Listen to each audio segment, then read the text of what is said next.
நான் கொடுக்க வேண்டிய பணம். உங்க பணம் எனக்கு தேவையில்லை, எடுத்துட்டு போங்க. ஏன் போனை போட்டு வட்டி போறேன் குட்டி போறேன்னு சொல்லி என் தாலி இருக்கவா? யார் பணம் எனக்கு வேண்டாம். பேங்க்ல 7 லட்ச ரூபா டெபாசிட் பண்ணிருக்கேன். என் பேர்ல என் பொண்டாட்டி பேர்ல 5 லட்ச ரூபா இன்சூரன்ஸ் போட்டிருக்கேன். என் பொண்ணுக்கு 125 பவுன் நகை 5 லட்சம் சேர்த்து வச்சிருக்கேன். இது போதும் என் வாழ்க்கைக்கு. நீ நினைக்கிற மாதிரி சொத்தெல்லாம் எங்க அப்பனோ பாட்டனோ எனக்கு கொடுத்துட்டு போனது இல்ல. கஷ்டப்பட்டு நான் உழைச்சது அணுவா சேர்த்தது. அப்பா அம்மா இல்லாத என்ன என் மாமா 200 ரூபாய்க்கு லீஸுக்கு கொடுத்துட்டு போயிட்டான். அந்த 200 ரூபாய்க்காக 10 வயசுல இருந்து 10 வருஷம் கொத்தடிமையா கிடந்தேன்டா. 35 வயசு நான் கல்யாணமே பண்ணிட்டேன். கையை ஊடி காலை ஊடி வயிற்று கட்டி வாயை கட்டி பெட்டி கடை மணி கடை ஹோட்டல் என்னென்னமோ ஆரம்பிச்சேன். எதுவுமே கை கொடுக்க ஹோட்டல் விற்க வேண்டிய நிலைமை வந்துருச்சு. பாத்திரத்தை ஏற்றிட்டு போற வேனுக்கு பணம் கொடுக்க முடியாது. 45 கிலோமீட்டர் 4 தடவை நானும் உங்க அம்மாவும் சைக்கிள்லேயே. அதுக்கப்புறம் ஒரு ஹோட்டல் ஆரம்பிச்சு கஷ்டப்பட்டு உருவாக்கி ஆளானேன். நமக்கு சாப்பாடு போட்டு அந்தஸ்து கொடுத்து அந்த ஹோட்டலை நீ பார்த்துக்க முடியாதுன்னு சொல்லிட்டேன்.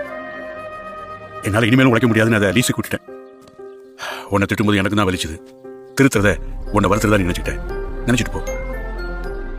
சின்ன பிள்ளைல நீ அழும்போதெல்லாம் கோமாளி மாதிரி உன் முன்னு வந்து ஆடுவேன். அப்ப நீ என்னை பத்தி கேட்க சிரிப்பேன். அப்ப எல்லாரும் சொல்லுவாங்க, இந்த பாரா கோமாளி அப்படின்னு என்ன பார்த்து சிரிப்பாங்க. யார் சிரிப்பை பத்தி நான் கவலைப்படல. என் புள்ள நீ சிரிச்சுட்டே இருக்கணும்னு தான் எனக்கு தோணுச்சு. இப்போ நான் காமெடி நான் தான் நினைச்சிட்டு இருக்கேன். ஏன்னா எப்போவாவது ஒரு ரோசை வந்து நல்லபடியா திருந்துட மாட்டியா அப்படின்னு தான். இந்த பணத்துல இருந்து 100 ரூபாய் எடுத்து ஒருபடி அரிசி ஒரு பாக்கெட் ஊறுகாய் வாங்கி உங்க அம்மா கொடுத்து சமைச்சு சாப்பிட்டு பாரு. தூக்கம் அப்படி வரும். ஏன்னா இது உன் உடம்புல சம்பாதிச்ச பணம். இனிமே உன்னை பத்தி எனக்கு கவலை இல்லை. இந்த ஊர்ல யாரெல்லாம் என்ன காமெடி கோமாளி வில்லன்னு சொன்னாங்களோ அவங்க முன்னாடி தலை நிமிர்ந்து நடப்பேன். இதை வச்சுக்கிட்டு பிசினஸ் பெருசு பண்ணு. Good time started. தெய்வங்கள் எல்லாம் தோற்றே போகும் தந்தை அன்பின் முன்னே